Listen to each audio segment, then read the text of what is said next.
में भी आती है और मोरा कंपनी की भी आती है। इसको कहते हैं ATS, ऑटोमेटिक ट्रांसफर स्विच। इसका इस्तेमाल करते हुए आप ऑन ग्रिड सिस्टम के साथ ही अपने सोलर पैनल्स को लोड शेडिंग के दौरान उनसे फ़ायदा हासिल कर सकते हैं। पर मैं मौजूद हूँ। हम इधर इंस्टॉल करने जा रहे हैं जी एक 5 किलोवाट का solar system on grid. 10 kilowatt का इसमें ऑन ग्रिड इन्वर्टर है और 12 पैनल्स का हम इसमें कस्टमाइज स्ट्रक्चर बनाने वाले हैं जी। आप देख सकते हैं 4 अदर जो सोलर पैनल हैं वो Canadian N type bifacial use करेंगे और बाकी जो 4 हैं वो जे 1.2 किलोवाट का एक ऑफ ग्रिड सोलर सिस्टम, जिसके साथ इन्वर्क्स का वेरॉन सीरीज का इन्वर्टर था और 4 जे के सोलर पैनल थे। तो इस सिस्टम को हम अपग्रेड कर रहे हैं जी 5 किलोवाट के ऑन वाट का इन्वर्टर है ये, चूंकि 1.2 किलोवाट का, और दोनों सोलर इन्वर्टर्स के दरमियान हम लगाएंगे जनाब ये एक अदद ATS, ये ऑटोमेटिक ट्रांसफर स्विच। और इसका कमाल ये होगा कि जब तक लाइट रहेगी, यानी कि ग्रिड की मौजूदगी के दौरान, पैनल्स की स्ट्रिंग में से 4 पैनल जो है वो कनेक्ट करवा देगी। हमारा छोटा इन्वर्टर है, इसकी कैपेसिटी 4 पैनल्स की है, 2000 वाट इसकी PV कैपेसिटी है। आप इसकी जगह पे 3 किलोवाट, 4 किलोवाट, 5, 6, 7, 8 जो भी आपका जो रिक्वायरमेंट है, जैसे आपके घर में अगर 15 पहले भी वीडियो बनाई थी PV स्विचिंग सिस्टम के नाम से, जिसमें मैंने रिलेस और कॉन्टैक्टर का इस्तेमाल करते हुए ये ऑन ग्रिड सिस्टम के अंदर लाइट जाने की सूरत में ऑफ ग्रिड इन्वर्टर को स्विच करा के आपको दिखाया था। उसमें एक प्रॉब्लम थी कि अगर रिले ख़राब हो जाए तो उसमें रिस्क था कि चांसेस होते हैं कि इन्वर्टर जो है वो डैमेज हो सकता है। तो इसलिए इस तरीके से करना है कि आप देख सकते हैं यहाँ पर लिखा हुआ है जी सिटी पावर, यानी कि आप इसको सोर्स A कंसिडर कर लें, यानी कि वापडा। दूसरी साइड पे इन्होंने जनरेटर लिखा हुआ है, लेकिन आप इसको सोलर कंसिडर कर लें। सोर्स A के लिए ये सेंसिंग पॉइंट है और सोर्स B के लिए ये सेंसिंग पॉइंट है। ये जो सबसे नीचे हैं ये इसके कॉमन वाले टर्मिनल हैं, जैसे कि आपको पता है चेंज ओवर के अंदर होता है। ये साइड A है और ये साइड B है। तो हमने करना यूँ है जी कि आप देख सकते हैं, फ़र्ज़ करें हमारे पास टोटल 12 अदद सोलर पैनल हैं। हम एक एग्जांपल के थ्रू समझ लेते हैं। मैं साथ साथ आपको इसकी सर्किट डायग्राम भी बना के जो है वो दिखा रहा हूँ ताकि आपको पूरी बात समझ आए। 12 के 12 सोलर पैनल्स की, यानी कि ऑन ग्रिड इन्वर्टर की जो स्ट्रिंग है वो प्लस और माइनस आके लग जाएगी जनाब। ये जो हमारे ऊपर वाले 4 टर्मिनल हैं, इनमें राइट साइड वाले 2 टर्मिनल्स के ऊपर। अब करना ये है कि फ़र्ज़ करें आप एक छोटा इन्वर्टर लगाना चाह रहे हैं 3 किलोवाट का, जिसकी PV कैपेसिटी है। 8वें पैनल के बाद एक T जॉइंट लेना है, एक प्लस टर्मिनल लेना है, और ये जो 2 तारें बनेगी जनाब, ये जो स्ट्रिंग बनेगी, ये ला के हमने लगानी है जनाब। ये जो इसका सोर्स B है, यानी कि ये दूसरी साइड पे, और ये आपने इस साइड पे नहीं लगानी, ये लगानी है अब इन 2 टर्मिनल्स के ऊपर। यानी कि दाएं तरफ वाले 2 टर्मिनल हमने यूज़ कर लिए थे ऑन ग्रिड इन्वर्टर की स्ट्रिंग के लिए, और ये जो बाएं वाले 2 टर्मिनल हैं ये वाले, ये यूज़ कर रहे हैं हम ऑफ ग्रिड इन्वर्टर की स्ट्रिंग के लिए। और बस अब सिंपल ये करना होगा कि ये जो नीचे 4 अदद कॉमन टर्मिनल हैं, इसमें से यहाँ से हमने इन नीचे वाले 2 टर्मिनल से सप्लाई निकाल के दे देनी है जी ऑन ग्रिड इन्वर्टर को, और बीच में एक DC ब्रेकर डाल देना है।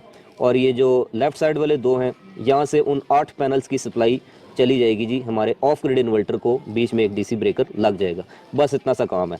और अब इसको सेंस करवाने के लिए जो मोस्ट इम्पॉर्टेंट चीज़ है वो ये करनी है कि वापडा का फेज़ और न्यूट्रल ला के हमने ये जो इसकी सोर्स A वाली ऊपर जो टर्मिनल हैं, इसमें ये जो सबसे लेफ़्ट साइड पे जो 2 टर्मिनल हैं कॉइल के, यहाँ पर लगा देने हैं। यहाँ पे प्लस और माइनस वापडा का देना है, और इसी तरह से नीचे वाली जो कॉइल है, ये जो लेफ़्ट साइड पे 2 टर्मिनल हैं, यहाँ पर हमने अपने ऑफ ग्रिड इन्वर्टर के फेज़ और न्यूट्रल जो है वो कनेक्ट कर देना है। अब आप सोच रहे होंगे भाई इसके सोलर पैनल्स की तो अच्छी खासी करंट होती है, तो ये जो आपने चेंज ओवर दिखाया है इसकी करंट रेटिंग क्या है? तो देखें ये 125 एम्पेयर का है, 125/4, यानी कि एक टर्मिनल 125 एम्पेयर करंट गुजार सकता है। तो ये सेफ़ है, कोई मसला नहीं है। इसमें 63 एम्पेयर का भी आता है, आप वो भी यूज़ कर सकते हैं, लेकिन ये है कि मैं यहाँ पर इस 125 एम्पेयर वाले जो चेंज ओवर है इसको इस्तेमाल करने वाला। अभी आप यहाँ पर देख सकते हैं कि ये पुराना सिस्टम है जी 1.2 किलोवाट का, और इसके साथ हम यहाँ पर लगा रहे हैं जी ये ग्रो वाट का 10 किलोवाट का इन्वर्टर, और इसके साथ इसकी DB लग जाएगी। और ये जो छोटी DB है इसके अंदर हम अपने इस जो चेंज ओवर है इसको लगा देंगे, जो कि हमारी स्विचिंग का काम करेगा between both strings, on grid वाले की भी और हाइब्रिड वाले की भी। तो इस तरीके से ये यहाँ पर खूबसूरत भी लगेगा। तो जैसा कि आप देख सकते हैं जी कि यहाँ पर इस पुराने वाले 1.2 किलोवाट के ऑफ ग्रिड सिस्टम के साथ हमने ये एक 5 किलोवाट का ग्रिड टाइड सिस्टम जो है वो इंस्टॉल कर दिया है। इन्वर्टर 10 किलोवाट का है, उसके साथ उसकी DB लगी है, और ये वो ऑटोमेटिक चेंज ओवर या ऑटोमेटिक ट्रांसफ़र स्विच थॉमसन का हमने स्विचिंग के लिए जो है वो आप देख सकते हैं कि यहाँ पर इंस्टॉल कर दिया है। इसी के अंदर मैं आपको दिखा दूँ तो इसकी सोर्स बी के ऊपर हमने यहाँ पर इस इन्वर्टर की कॉइल की जो सप्लाई है वो यहाँ पर दे दी है, और सोर्स ए के ऊपर जो है वो हमने जो वापटा की सप्लाई है यानी कि ग्रिड की सप्लाई है वो दे दी है। यहाँ पर जो हमने सेंस करवाने के लिए वोल्टेज दिए हैं वो ग्रिड के दिए हैं, वापटा के, और वो हम लेके आए हैं जनाब यहाँ से। ये देखिए मेन जो 3 फेज़ आ रही है वो यहाँ पे आ रही है इस ब्रेकर के अंदर। तो यहाँ से नीचे एक फेज़ और एक न्यूट्रल से उठा के हमने यहाँ पर इसको प्रोवाइड कर दिया है, लेकिन अभी चूंकि बाहर से हमने सप्लाई ऑन नहीं की तो इस वजह से ये रेड लाइट अभी ऑफ है। जब सप्लाई आ जाएगी तो ये जो रेड लाइट है ये ऑन हो जाएगी। इसके अलावा मैं आपको इसके कनेक्शंस के बारे में बता दूं तो बाहर से जो हम सोलर पैनल्स की स्ट्रिंग लेके आए हैं, स्ट्रक्चर के ऊपर हमने टोटल 8 अदद सोलर पैनल्स को लगाया है। 4 पैनल आगे लगाए हैं और 4 पैनल पीछे लगाए हैं। वो जो पीछे वाले पैनल हैं वो JA के सिंपल मोनोपर्क पैनल हैं जो कि पहले से इनके पास मौजूद थे, जो इधर L3 स्टैंड्स के ऊपर लगे हुए थे, जो हमने खोल के जो है वो पीछे शिफ्ट कर दिए हैं। और फ्रंट के ऊपर हमने कैनेडियन बाइफिशियल एन टाइप जो सोलर पैनल हैं वो लगा दिए हैं। अब ये 8 के 8 जो सोलर पैनल्स हैं इनकी हमने बना ली एक स्ट्रिंग, और ये जो फ्रंट पे 4 पैनल हैं इनकी हमने बना दी दूसरी स्ट्रिंग। और वो जो चौथे नंबर वाला पैनल है यानी कि यहाँ से स्टार्ट होता है 1 2 3 4, चौथे नंबर वाला जो पैनल है उसके बाद से हमने ले लिया जनाब एक टी जॉइंट प्लस टर्मिनल। अब हमारे पास टोटल यहाँ पर होंगी जी 3 अदद तारें, एक 8 पैनल वाली टोटल स्ट्रिंग की पॉजिटिव वायर, एक 4 पैनल्स की पॉजिटिव वायर, और दूसरी टोटल नेगेटिव जो कि इस पैनल से यहाँ से नीचे जा रही है। और ये तीनों वायर्स अब यहाँ से आके जो है वो निकल रही हैं, यहाँ से हमने अंदर कर ली। इनमें जो 8 टर्मिनल वाली स्ट्रिंग थी वो हमने लगा दी जनाब सोर्स ए वाली साइड के ऊपर, ये देखें सोर्स ए यहाँ पे लगा ली, और जो 4 टर्मिनल वाली सप्लाई थी वो हमने लगा लीजिए सोर्स बी वाली साइड पे। ये देखें सोर्स बी लिखा हुआ है, लेकिन ये लगानी आपने अपोजिट है, एग्जैक्ट इसके नीचे नहीं लगानी। हाँ, अगर ऐसा हो कि आपने 3 किलोवाट का इन्वर्टर लगाया हो और आपके 8 के 8 सोलर पैनल्स पूरे आपने उसके साथ शिफ्ट करने हो, अब यहाँ पर तो इन्वर्टर ही छोटा था इसलिए हमने 4 पैनल माइनस कर दिए। अगर आपका इन्वर्टर 3 किलोवाट या उससे अबव है तो आप पूरी स्ट्रिंग भी जो है वो लगा सकते हैं। इस मकसद के लिए फिर आपको ये 4 पोल वाला ATS नहीं चाहिए, बल्कि उसके लिए आप 2 पोल वाला जो है ये जो आपको मैं वीडियो में दिखा रहा हूँ वो भी आप यूज़ कर सकते हैं। तो 8 वाली सप्लाई इधर लग गई, 2 वाली इधर लग गई, और इसी तरह से जो हमने अब आउट करनी है वो आउट करनी है जी नीचे जो कॉमन वाले टर्मिनल आपको नज़र आ रहे हैं वो इस तरीके से कि ये 8 वाली स्ट्रिंग के एग्जैक्ट नीचे जो 2 टर्मिनल हैं यहाँ से हम तार निकाल के ले गए जनाब ऑन ग्रिड इन्वर्टर के DC ब्रेकर में, और ये जो 4 वाली स्ट्रिंग थी इसके एग्जैक्ट नीचे जो 2 टर्मिनल हैं वहाँ से हमने सप्लाई आउट करके निकाल ली जनाब ये जो हमारा छोटा इन्वर्टर है इसके DC ब्रेकर, सोलर वाले DC ब्रेकर। आपको नज़र आ रहा होगा 2 अदद इंडिकेशन लाइट्स हैं, एक रेड कलर में और दूसरी ग्रीन कलर में। रेड कलर वाली जो है ये सोर्स ए की है, सोर्स ए से मुराद हमारी वापटा की सप्लाई यानी कि ग्रिड की सप्लाई, और सोर्स बी से मुराद हमारे इस ऑफ ग्रिड सोलर इन्वर्टर की सप्लाई। और इस वक्त ये दोनों प्रेजेंट हैं, दोनों की लाइटें ब्लिंक कर रही हैं, और हमारा ये जो ATS है ये इस वक्त ऑटो मोड के ऊपर है। ये देखें ये इसके ऊपर 2 बटन हैं, एक मैनुअल और दूसरा ऑटो। तो इस वक्त मैंने इसको ऑटो के ऊपर रखा हुआ है, आप इसको मैनुअली भी किसी एक इन्वर्टर के साथ कनेक्ट करवा। अच्छा देखें ये जो सिलेक्टर स्विच है इसकी पोजीशन अभी सोर्स ए के ऊपर है।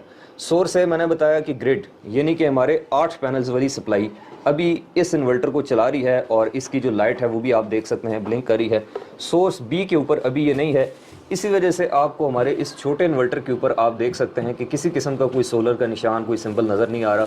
ये इन्वर्टर सिंपल एक इस वक्त UPS बना हुआ है जो कि ग्रिड से सप्लाई लेके आगे लोड को। अच्छा देखें यहाँ पर इसकी जो वापटा का कंट्रोल है वो चूँकि आ रहा है जी इस DB के अंदर से, यानी कि ये जो ब्रेकर लगा हुआ है इसको अगर मैं ऑफ़ करता हूँ तो इस सोलर इन्वर्टर में ग्रिड की सप्लाई जानी बंद हो जाएगी, और साथ ही ये लाइट भी ऑफ हो जाएगी। और आपने इस सिलेक्टर स्विच के ऊपर जो है वो नज़र रखनी है कि ये काम किस तरह से करता है, वर्किंग कैसे होती है। तो अभी आप देखेंगे कि जैसे ही हम वापटा के ब्रेकर को बंद करते हैं और उसके साथ ही आपने देखा कि हमारी ये जो सोर्स ए की लाइट थी, ग्रिड की लाइट थी, ये ऑफ हो गई है, सिलेक्टर स्विच पोजीशन बी के ऊपर आ गया है, और यहाँ पर आप देख सकते हैं कि सोलर का निशान आना शुरू हो गया है, और साथ ही इसने सोलर को कनेक्ट कर लिया। और हमारा ये जो ऑन ग्रिड इन्वर्टर था ग्रो वाट वाला वो अब कम्प्लीटली ऑफ हो चुका है, क्योंकि इसको अब जो ग्रिड की सप्लाई है वो मिलनी बंद हो गई है। यानी कि ये सारा जो कमाल है, ये सारा जो जादू है वो दिखाया जनाब इस ATS ने कि सोर्स ए यानी कि वापटा के ऑफ होने की सूरत में इसने हमारी जो मेन स्ट्रिंग थी उसको ऑफ कर दिया और साथ ही हमारे पैनल्स को उठा के सोर्स बी के ऊपर यानी कि इस इन्वर्टर के ऊपर कनेक्ट कर दिया। और जब लाइट आएगी उस वक्त क्या होगा, अभी तो देखें मैनुअली मैं ब्रेकर को ऑन ऑफ करके दिखा रहा हूँ क्योंकि अभी लोड शेडिंग तो नहीं हो रही, तो मैनुअली मैं वापडा को ऑन ऑफ कर रहा हूँ। जब ये वापडा दोबारा आएगी यानी कि ग्रिड दोबारा आएगी तो उस वक्त आपने इसका बिहेवियर देखना है और साथ में ये जो सोलर इन्वर्टर बना हुआ है इसका बिहेवियर भी देखना है और वो जो इन्वर्टर है उसका बिहेवियर भी देखना है। तो ये देखें जैसे ही हम ब्रेकर को ऑन करते हैं तो साथ ही ये इंडिकेशन लाइट ऑन होती है, सिलेक्टर स्विच वापस पोजीशन ए के ऊपर आ जाता है और हमारा वो जो इन्वर्टर है वो भी देखें अब उसको सोलर मिलना शुरू हो गया है, वो ऑन हो रहा है। और इस साइड पे अगर मैं आपको दिखाऊं तो आप देख सकते हैं कि सोलर का निशान अब उसी तरह से गायब हो चुका है, ये दोबारा से अब सिंपल यूपीएस बन गया है। और वो जो इन्वर्टर है वो अब उसका तकरीबन 60 सेकंड का टाइम होता है, उसके बाद वो दोबारा से अपना जो नॉर्मल जो उसका बिहेवियर है वो स्टार्ट होता है। प्यारे दोस्तों, ये जो पूरी मैंने आपको स्टोरी सुनाई है इस ATS की कि ये ऑटोमेटिक ट्रांसफ़र स्विच काम किस तरह से करता है, इसकी पूरी सर्किट डायग्राम, क्योंकि मैं चाहता हूं कि आप लोग भी इस चीज़ का फ़ायदा उठाएं और जब तक सर्किट डायग्राम सामने ना हो तो पूरी बात समझ नहीं आती। तो अगर आप खुद से ये अगर आप इंस्टॉलर हैं या अगर आपके घर पे सोलर सिस्टम लगा है और आप इसको खुद से डिज़ाइन करना चाहते हैं, बनाना चाहते हैं, तो इसके बैक साइड पे जो पूरी सर्किट डायग्राम मैंने समझें कि ये बना के और ये तरीका समझे बनाया है, उसके सर्किट डायग्राम मैं आपको शो कर देता हूँ ताकि आपको ये जो पूरा कॉन्सेप्ट